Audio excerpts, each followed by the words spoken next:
മൂന്നാം സീറ്റ് ലീഗുമായുള്ള തർക്കം നീളുന്നത് മുന്നണിയുടെ വിജയസാധ്യതയെ ബാധിക്കുമെന്ന് കെ മുരളീധരൻ എം പി പറയുന്നു.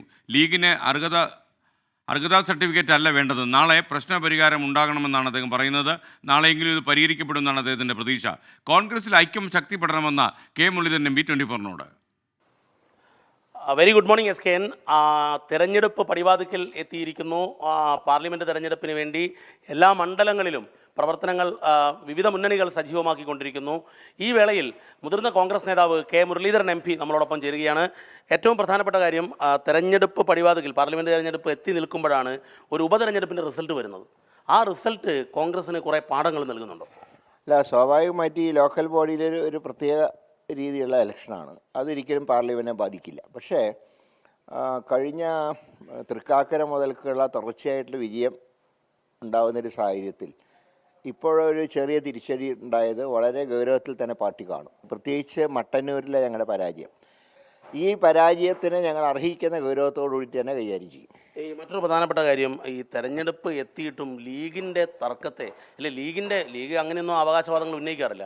ആ അവകാശവാദത്തെ അല്ലെങ്കിൽ ആ റിക്വസ്റ്റിനെ കൃത്യമായി മാനിക്കുന്നില്ല എന്നാണ് ഇപ്പോൾ ലീഗ് നേതാക്കൾ പറയുന്നത്. അങ്ങ് പൊതുവെ മുസ്ലിം ലീഗുമായി വളരെ അടുത്ത ബന്ധം പുലർത്തുന്ന ആളാണ്. നാളെ ചർച്ച വെച്ചിട്ടുണ്ട്. പക്ഷേ ഈ ചർച്ചകൾ ഇങ്ങനെ നീളുകയല്ലാതെ ഇതൊരു തെരഞ്ഞെടുപ്പ് വേളയിൽ ഒരു പ്രതിസന്ധി സൃഷ്ടിക്കലല്ലേ യഥാർത്ഥത്തിൽ? അല്ല, നാളത്തെ ചർച്ചയിൽ പ്രശ്നം എന്തായാലും പരിഹരിക്കും. കാരണം അങ്ങനെ മുന്നോട്ട് പോകാൻ കഴിയില്ല. പ്രത്യേകിച്ച് ഈ ഇലക്ഷൻ ഫീൽഡിലൊക്കെ മുന്നണി ഒരുമിച്ച് കമ്മിറ്റിയൊക്കെ ഉണ്ടാക്കുന്ന ഒരു സന്ദർഭമാണ്. നാളത്തെ ചർച്ചയിൽ അത് പരിഹരിക്കുന്നതാണ് എൻ്റെ വിശ്വാസം. ഈ യഥാർത്ഥത്തിൽ ഒരു മൂന്നാം സീറ്റിനുള്ള അർഹത ലീഗിനില്ലേ? അങ്ങനെ തന്നെ നേരത്തെ പറഞ്ഞാണ്. അല്ല, അത് അവർ തന്നെ പറഞ്ഞല്ലോ. അവരിപ്പോൾ പറയുന്നത് ഞങ്ങൾക്ക് അങ്ങനെ അർഹതയുടെ സർട്ടിഫിക്കറ്റ് അല്ല ആവശ്യം, സീറ്റാണെന്നാണ് അവർ സൂചിപ്പിക്കുന്നത്. യഥാർത്ഥത്തിൽ ലീഗിനൊരു സീറ്റ് നൽകേണ്ടതല്ലേ? അല്ല, ഞാൻ പറഞ്ഞല്ലോ, അവർക്ക് അതിനുള്ള യോഗ്യത അർഹതയുണ്ട്, അതിൻ്റെ യോഗ്യതയൊക്കെ ഉണ്ട്. എല്ലാ കാര്യങ്ങളും പരിഗണിച്ചുകൊണ്ട് നാളെ തീരുമാനിക്കും. ഇതിങ്ങനെ അനിശ്ചയമായി നീളുന്നത് മുന്നണിക്ക് നല്ലതല്ല. മറ്റൊന്ന് അങ്ങയുടെ മണ്ഡലത്തെക്കുറിച്ചാണ്. വടകരയിൽ അങ്ങ് ജനകീയനാണ്. അതിൽ ജനകീയായ കെ ശൈലജ ടീച്ചറെയാണ് CPIM LDF ഇറക്കാൻ പോകുന്നത്. അല്ല, അതിൽ LDFിൻ്റെ സ്ഥാനാർത്ഥി ആരാണെന്ന് LDF ആണ് തീരുമാനിക്കേണ്ടത്. പക്ഷേ വടകരയിലെ പ്രധാനപ്പെട്ട ചോദ്യം ഒന്ന്, ഈ TP ചന്ദ്രശേഖരനെ കൊന്ന ശക്തികൾ, ആ ശക്തികൾ ഏത് രൂപത്തിൽ വന്നാലും അവരെ തോൽപ്പിക്കുക എന്നുള്ളതാണ് വടകരയിലെ ജനാധിപത്യ കക്ഷികളുടെ ചുമതല. അപ്പോൾ UDF പരാജയപ്പെടുക എന്ന് വെച്ചാൽ അതിൻ്റെ അർത്ഥം എന്താ? TP ചന്ദ്രശേഖരനെ കൊന്ന ശക്തികൾ വിജയിക്കുകയാണ്, അവർ സന്തോഷിക്കുക എന്നുള്ളതാണ്.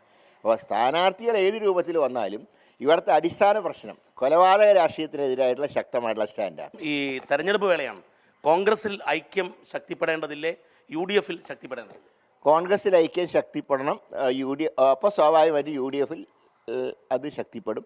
ഞങ്ങൾ 20-20 ജയിക്കാനാണ് ഞങ്ങൾ പ്രവർത്തിച്ചുകൊണ്ടിരിക്കുന്നത്. Thank you. SKN, രണ്ട് കാര്യങ്ങളാണ് പ്രധാനം. ഒന്ന്, ലീഗുമായുള്ള തർക്കം അടിയന്തരമായി പരിഹരിക്കണം, ഇല്ലെങ്കിൽ അത് വിജയസാധ്യതയെ ബാധിക്കും എന്നുള്ളതും, ഒപ്പം കോൺഗ്രസിൽ ഐക്യം ശക്തിപ്പെടണം എന്നുള്ളതാണ് കെ മുരളീധരൻ MP വ്യക്തമാക്കുന്നത്. ക്യാമറാമാൻ മുനീഫ് തിരൂരിനൊപ്പം കോഴിക്കോട് നിന്നും ദീപക് ധർമ്മടം, 24.